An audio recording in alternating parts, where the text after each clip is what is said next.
During the 19th century in a church in Europe, a young woman reads from the Bible to some children in attendance. One girl among those children notices some pieces of paper drifting toward her young teacher, and black smoke rises. It takes a form which equally astonishes and horrifies the kid. The teacher turns her head to see a mirror reflection of her, reading just like she was a few minutes ago. This eerie doppelganger looks and acts exactly like her, yet it's not human. In present-day Japan, Shinobu Kirimura is in her apartment, slaving away at her canvas, because she wants to create art that fully showcases all her skills and experience, or all her efforts will go to waste. While smoking and violently sketching at the same time, she halts all of a sudden. She motivates herself, not wanting to waste this last chance. She stares intensely at her charcoal drawing. Then she hears a knock on her door. She barely wipes the charcoal stains off herself before answering the door. She steps out into the sunlight after days and meets a young man called Masaru Takamura, who just moved to the 5th floor of her building. He comes bearing a gift and hands the package to her, but she drops it by accident and it falls into a puddle on her doorstep. They both get down to pick it up when Masaru inquires about the marks on her face. Shinobu explains that she's painting a picture. Just then, a droplet of water drips from the package in her hand to the puddle. She doesn't know that her life is about to change forever. A simple greeting turns into a bond of a lifetime as they get married, and Shinobu becomes his loving, happy wife.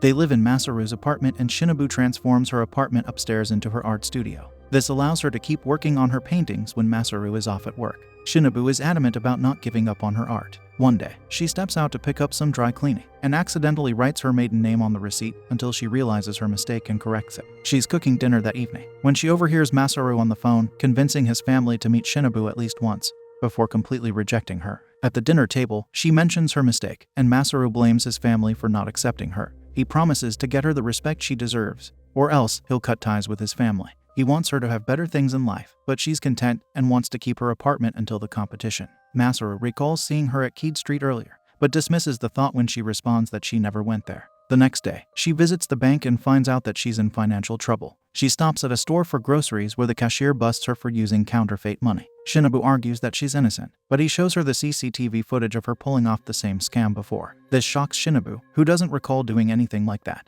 Detective Kano arrives there and takes over the interrogation. He drags her out of the store and surprises Shinobu by believing that she wasn't actually her in the video. He checks the time and pulls out the 2 notes, one of which evaporates into thin air right before her eyes. He explains that her lookalike in the video is as fake as the note. After that, he calls someone to inform them that he's bringing Shinobu to them. We find out he has been looking for her for a long time. He then drives her to a huge mansion where a butler greets them and leads them inside to a vacant hall on the 1st floor. They ask Shinobu to go inside the room, but she has to go first, because the rule is to only let one person enter at a time. Shinobu is creeped out by all the weird artifacts in the room, one of which represents conjoined twins. Even her own reflection in the mirrored wall unsettles her. She proceeds to enter a room where a woman and a young man are sitting down at a table. Detective Kano and his boss, Makoto, close the door and sit her down at the table, informing her that this is a room for people with bilocation. Makoto elaborates that bilocation is another self that appears in your proximity, also known as simultaneously existing incarnation. They've been cited and studied around the world since the early 19th century. Unlike doppelgangers, bilocations interact with humans. They appear, assume physical form, and take action because they perfectly mimic the original person's voice. They eventually disappear because they're fakes, but they have the memories of the original person and can obtain their new memories as well. Others can't really tell the difference between them, like the guy on the table, Takumi, who recounts that his bilocation slept with his girlfriend. The real tragedy is that the original person doesn't share the bilocation's experiences and therefore doesn't know how their life is being altered. Shinobu is told that she has been brought to a meeting for bilocation victim. Everyone at the table introduces themselves. Takashi Kano is a detective. The young guy Takumi Mitarai is a student, while the other woman, Mayumi Kato Kura, is a housewife. Makoto is the organizer and will be directing Shinobu in every move she makes from now onwards, while he'll also do everything to protect her. Shinobu doesn't understand how he already knows her name. This is when she finds out that she has been under their radar for a long time. She struggles with processing all this information because she hasn't even met her other self yet, so she decides to leave. However, she soon faces her bilocation head-on in the corridor, which is proof enough for her. Her bilocation has no reflection in the mirror and disappears when the others get there. Shinobu almost collapses, while everyone besides Makoto splits up to look for it. He tries to console Shinobu, reminding her that he's there to help her. Mayumi drives Shinobu home and estimates that her bilocation is fairly recent. She also shares her first encounter with her bilocation, which happened when she was around the same age as Shinobu. Her son was born with an incurable disease and struggled a lot with it, so she quit her job to stay by his side. She got very little rest and sleep, and that's when her bilocation showed up. At first, people told her they'd seen her around places she didn't go to. One day, her son was found outside the hospital as he had a seizure and almost drew his last breath. She lashed out at the hospital staff for letting her son out, but they showed her proof that her son was checked out of the hospital by herself. That's when she gained an awareness of her bilocation. After that, her bilocation began to abduct her son frequently, and since then, she has done everything in her power to protect him. She doesn't know why her bilocation endangers her son's life over and over again. Mayumi stops her car in the middle of the empty road and asks Shinobu about herself. Shinobu responds, sharing that she's been painting a picture for a competition and wants to do art professionally. For now, she's living off her savings, gained from her old office job. While Mayumi is asking if Shinobu is married, another Mayumi suddenly slams the window of the car, demanding to get her son back. The Mayumi in the car keeps driving, while the other screams at her from the street. The Mayumi who's driving warns Shinobu that bilocations will take away what's dearest to her. Shinobu thinks of what's dearest to her, and her husband's images pop up in her head as she reaches her apartment floor. She enters her apartment, and Masaru can be seen sleeping peacefully on the floor. Looking at her reflection in the mirror makes her uncomfortable. The next day in her art studio, she recalls seeing her bilocation. She wonders how long it has been near her and what it wants. Her ashtray is full of cigarette butts at this point when she hears a knock on her door. Detective Kano gives her something for her protection. It's a mirror for detecting bilocations, since their reflections don't exist. It's the only way to detect whether the person is real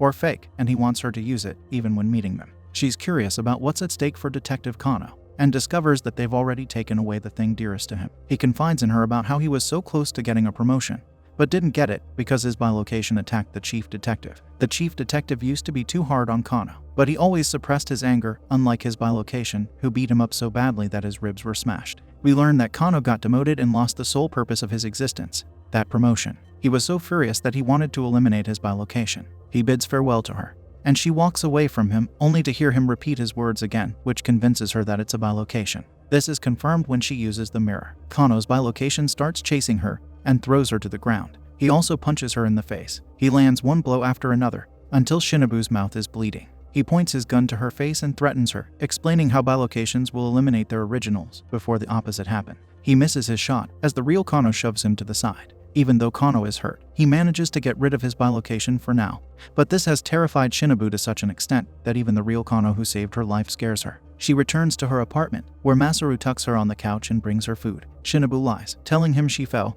and insists that she doesn't want to go out much now. She gets concerned when she hears that Masaru saw her lookalike on Keed Street again today. Shinobu goes to the next meeting herself, because she is worried about Masaru's safety. She wants to join Makoto's team, even though she hasn't fully healed from her injury. Determined, she sits down at the table and notices a new member sitting mysteriously in the corner of the room. Makoto narrates the two crucial but simple rules of their team. 1 is that she'll be checked in the mirror for entry. 2, whenever they meet, she'll recite the names of all the members. She recites all their names and learns the newcomer's name as well, which is Kagami. This is their meeting code, which Shinobu understands now. We see Kano isn't around because he's still recovering from his injuries. Shinobu inquires why bilocations are so vicious, and Makoto clarifies that Kano's bilocation is an exception because it has different origins. Bilocations are known to emerge when people are torn between two conflicting emotions, which happened with Kano, who kept suppressing his anger under the pretense of respect for his superior. Bilocations are the concentrated versions of the original's conflicted emotions, which is why their personalities are intense and why Kano's bilocation is more violent.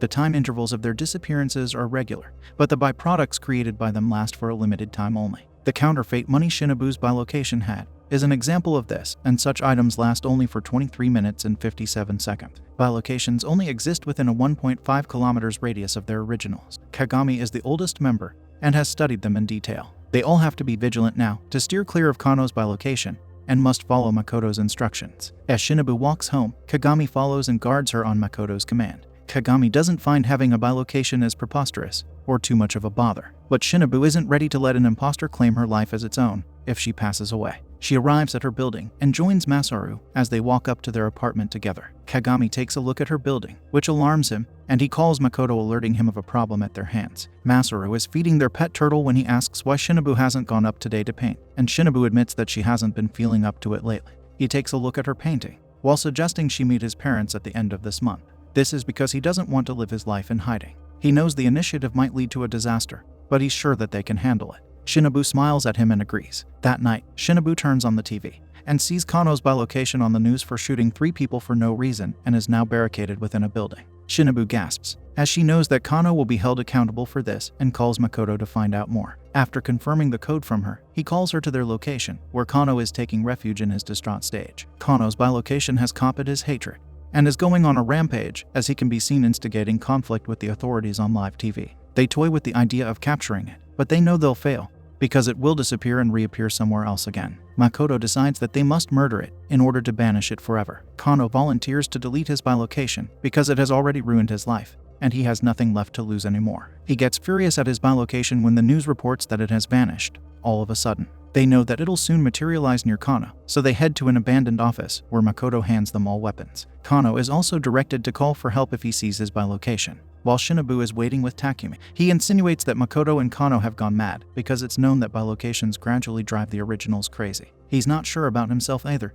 or what his bilocation will do, but he detests being stalked by it forever. Their conversation is interrupted by Kano's bilocation, which ruthlessly beats up Takumi. All Shinobu can do is scream to inform others of its arrival. Kano hears her call and searches for his duplicate. However, he runs into Kagami and starts fighting him because he doesn't recognize him. Takumi and Kagami hold him off when the real Kano appears, glad to have a chance to finally end his misery. The two Kanos drop their guns during their scuffle, and Shinobu doesn't pick it up. Both are begging her to shoot the other one, and she can't really tell the difference between them at this point. However, Takumi picks the gun up and shoots one of them, only to realize that he shot the real one. Kano's malicious bilocation disintegrates right before his eyes, mocking him with an evil grin. Everyone is looking at Kano's bloody body with dread, while his bilocation threatens them. According to it, killing bilocations is futile, and they'll all take their revenge on their originals. Makoto calms the group down and advises them to inform him when they see their bilocations. When Masaru returns home that night, Shinobu has packed all her stuff away and is moving upstairs, back into her apartment, with the excuse that she wants to work on her painting undisturbed until the competition.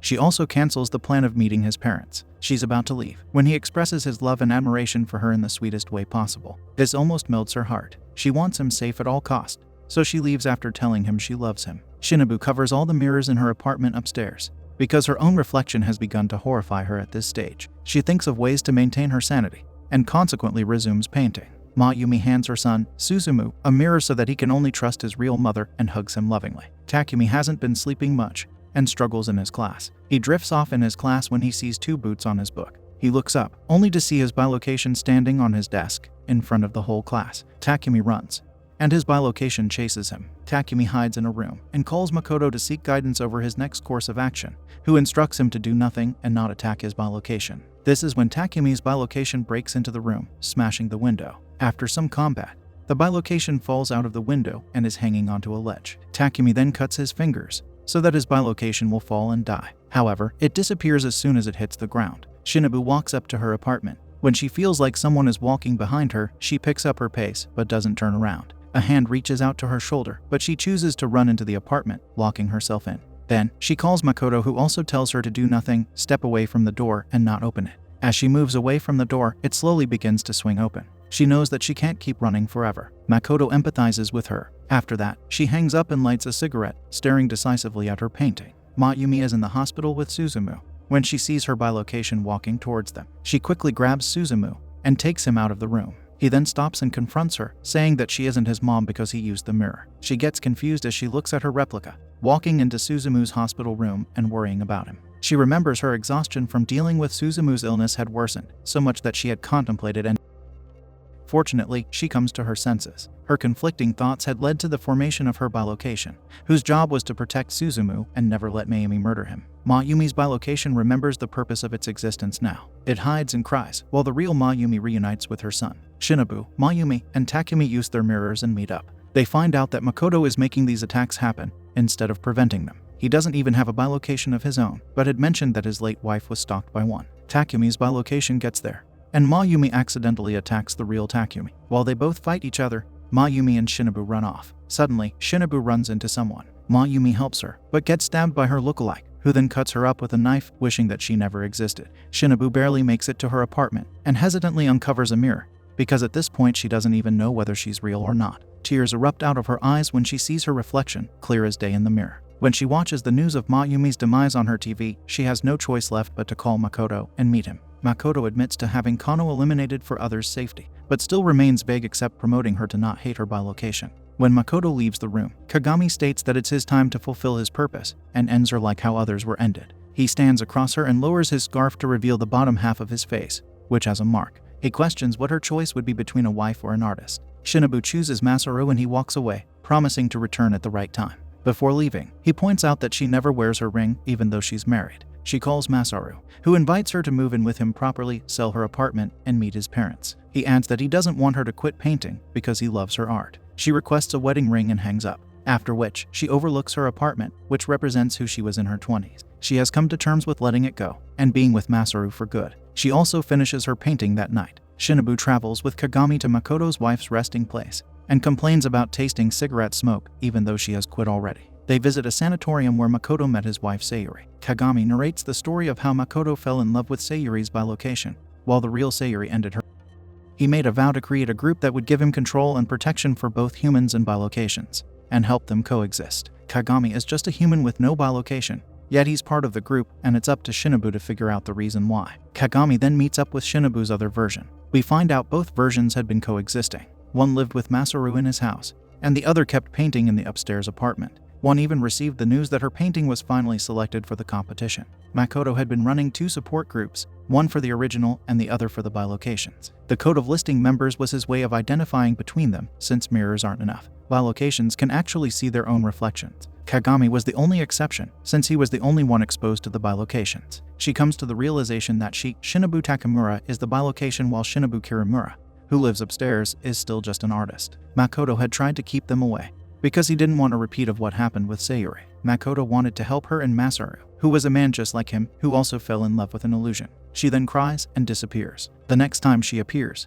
she responds to Masaru's voice, a gentle presence who gifts her a wedding ring, like she asked. They plan to meet his parents next week. Meanwhile, Shinobu Kirimura goes to an art exhibition with Kagami, where her painting is on display. In reality, it was painted by Shinobu Takamura, who has taken over her life and is being applauded for her painting. This is what she wants. While there is a part of her who does not want to give up on her art, there is also another part of her who is done with this lifestyle and wants to be happy like normal people. That part of her found an outlet and materialized into her bilocation. That part answered the door for Masaru and went on to build a life with him. It was marrying a loving man that changed her and her art, which is why her bilocation is being celebrated. But this is her success too, because they're the same parts of one being. On the other hand, Takumi and his bilocation reach a compromise. They collectively eliminate Makoto for ruining their lives. They walk away from his lifeless body together, as Kagami watches him draw his last breath from a distance. Shinobu Takamura proposes something to Shinobu Kirimura. She wants her to take over her life and her accolades, as long as she gets to be with Masaru. However, Kirimura ends up by jumping from her 6th floor of the apartment building. Before her bilocation dissolves into thin air, it promises Masaru that she really, truly loves him. In an alternate reality, Kirimura passes away, and Shinobu Takamura ends up living a happy life with Masaru. The life budding inside her allowed her to stay and take over the original's life.